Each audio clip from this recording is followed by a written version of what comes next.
Aujourd'hui, je vais aborder le sujet de la directive première, et ensuite dans le prochain, je vais aborder les restrictions concernant le contact et la communication que la Fédération impose aux non-humains et aux humains eux-mêmes. Ce sujet n'a jamais été exposé ou décrit de manière directe auparavant, et je parle directement de mon expérience personnelle, passée et présente, et du point de vue de quelqu'un qui était autrefois là-bas, marchant dans vos rues. Cela inclut les problèmes causés par les restrictions que je traverse actuellement dans ma vie quotidienne, et qui se reflètent également sur ma chaîne YouTube. Comme beaucoup d'entre vous l'imaginent, cela a une corrélation directe avec la tristement célèbre directive première dont mes prédécesseurs ont en parlé. Ce document est très long et contient des protocoles détaillés pour l'exploration spatiale, la gestion de nouvelles espèces de tout type, et comment gérer les interactions entre les membres de la Fédération, comme celles concernant un vaisseau d'exploration et de nouvelles cultures, ainsi qu'avec de nouvelles espèces de plantes et d'animaux. Il contient également des protocoles sur la manière d'éviter l'exposition à des contaminants, des spores et des micro-organismes, ainsi qu'à toute autre substance biologique ou chimique avec laquelle l'équipage d'un vaisseau spatial pourrait entrer en contact. La directive première contient également des informations et des protocoles décrivant le droit spatial, qui est essentiellement identique à la structure de votre droit maritime. Ce qui me semble assez évident, c'est qu'il est basé sur le droit spatial de la Fédération. Ainsi, la directive première est un document long qui remplit plusieurs volumes d'archives, et en soi serait un sujet très intéressant pour une future vidéo, mais aujourd'hui j'aimerais centrer notre attention sur quelques lignes de ce document qui nous concernent directement. Ces lignes sont les suivantes, mais d'abord, je dois mentionner que celles-ci sont connues sur Terre, et bien qu'elles ne soient pas exactement les mêmes, mot pour mot, elles ont même été présentées comme faisant partie de la série télévisée et des films Star Trek. La raison pour laquelle elles sont là est parce que la Fédération elle-même, et la cabale terrestre qu'elle contrôle au final, ont utilisé le créateur de Star Trek, Gene Roddenberry, et le reste des personnes impliquées dans la saga, afin d'introduire de nombreux concepts spatiaux dans la culture terrienne, y compris celui de la directive première. Ainsi, le concept existe sur Terre, mais les gens le considèrent comme relevant de la science-fiction et non comme un fait réel.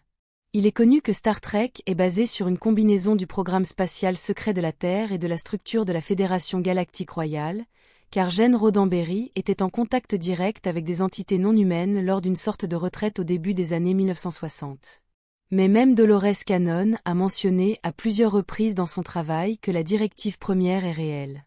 Les lignes exactes que j'ai traduites du tégécien et qui nous concernent maintenant sont les suivantes. Directive première. Le serment le plus solennel d'un capitaine est qu'il donnera sa vie, voire celle de tout son équipage, plutôt que de violer la directive première. La directive première s'applique immédiatement à toutes les cultures sur n'importe quelle planète qui n'ont pas encore atteint la capacité de distorsion, ce qui signifie qu'elles ne sont pas encore interstellaires. Cette directive peut être trouvée dans les articles de la Fédération, chapitre 1, article 2, paragraphe 7, qui stipule que rien dans ces articles de la Fédération n'autorisera la Fédération unie des planètes à intervenir dans des affaires relevant essentiellement de la juridiction domestique de tout système social planétaire, ni ne demandera aux membres de soumettre de telles affaires à un règlement en vertu de ces articles de la Fédération.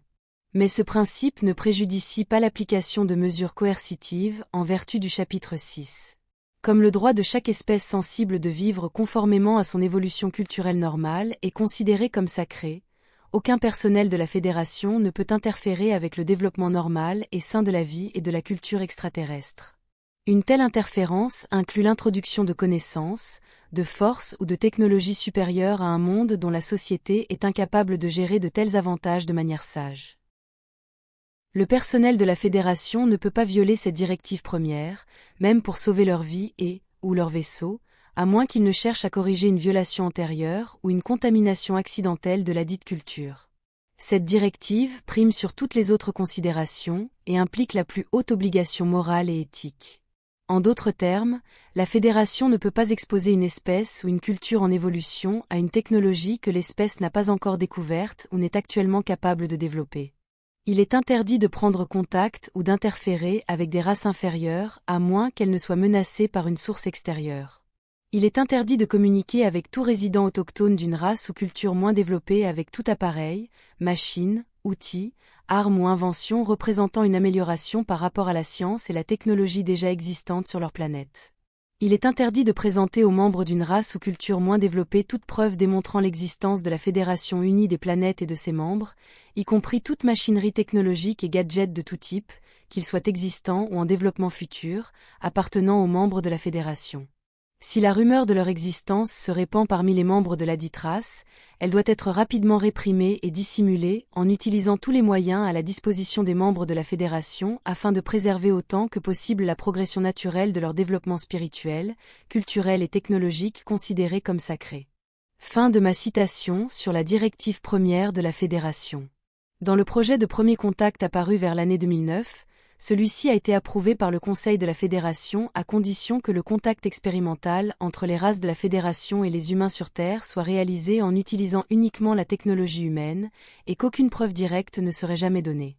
Quant aux raisons pour lesquelles le projet de premier contact a été approuvé et avec quelles intentions, il a été dit que la raison était d'évaluer le niveau d'acceptation que l'humanité, ou le public, aurait envers la présence d'identités non humaines autour d'eux, et de préparer l'humanité à un contact direct imminent en face à face. Bien que le projet de premier contact se soit terminé il y a des années, certaines personnes restent en communication avec des non-humains, et cela se reflète finalement sur cette chaîne YouTube et d'autres de mon groupe, bien que je doive préciser une fois de plus que ma chaîne fonctionne sans aucune interférence humaine. Mais la conclusion générale est que les humains dans leur ensemble ne sont pas prêts pour tout type de contact direct avec les races de la Fédération non humaine. Et c'est là que les problèmes que je vois commencent, car la raison pour laquelle les humains en général, en tant que société, ne sont pas prêts pour le contact est que la Fédération elle-même a tellement restreint les données provenant de la planète, qu'elle tombe dans la perception du grand public comme étant plus de la science-fiction ou de l'escroquerie. Avec cela, toute transmission présente et directe provenant de non-humains ne fait qu'ajouter à la quantité déjà importante de bruit médiatique et de surcharge d'informations existant sur Terre, essentiellement parce que tant de sources sur le sujet des extraterrestres se contredisent et finissent même par se battre entre elles, exposant également leur faible niveau éthique et spirituel d'évolution. Maintenant, je dois souligner quelque chose de très préoccupant contre la Fédération. Remarquez comment ils font tout leur possible pour ne pas perturber la structure sociétale de la Terre. Ils veulent clairement la préserver telle qu'elle est. Et cela indiquerait qu'ils sont coupables et complices de toute la souffrance et de tous les problèmes sur Terre, par omission d'action au moins, tout cela parce qu'ils prétendent vouloir suivre leur directive première, mentionnée ci-dessus, à la lettre. Ce problème s'aggrave ici car la Terre est clairement sous leur contrôle et sous leur directive, ce qui signifie que la Terre n'est pas une planète avec une prétendue race inférieure se développant sans interférence externe et doit donc être laissée seule et isolée, comme le dit si diligemment la directive première. La Fédération est directement impliquée dans toute la politique et dans tous les développements technologiques et dans tous les aspects de la société et de la science humaine, donc je ne vois en aucun cas l'application de la directive première comme valide ici. Il ne s'agit pas de savoir si les extraterrestres existent ou non, car ils sont partout sur Terre et sont également impliqués dans tous les domaines de la vie et de loin. Ces non-humains appartiennent aux races de la Fédération et sont sous la direction et la surveillance de la Fédération également. La société et la culture sur Terre sont déjà fortement interférées et pousser la directive première comme quelque chose qui doit être respecté n'a tout simplement aucun sens. De plus, la Fédération peut être accusée de nombreuses instances où sa précieuse directive première n'est pas suivie, et où la Fédération agit directement en violation de celle-ci. Je comprends parfaitement que la plupart des gens vivent dans une bulle de réalité que nous appelons tous la matrice 3D, et que la réalité officielle socialement acceptée doit être respectée, les laissant évoluer par eux-mêmes, mais étant donné que la société terrestre est si fortement impactée par l'ingérence de la Fédération, cette institution aurait l'obligation éthique et morale de guider l'humanité de manière constructive, au moins. D'autre part, je vois des raisons pour lesquelles la Fédération doit agir de manière permissive, et cela a beaucoup à voir avec l'ombre humaine, ou le côté sombre et avec leur capacité très efficace à manifester tout, malheureusement surtout des choses mauvaises pour eux-mêmes, et cela sera le sujet d'une prochaine vidéo.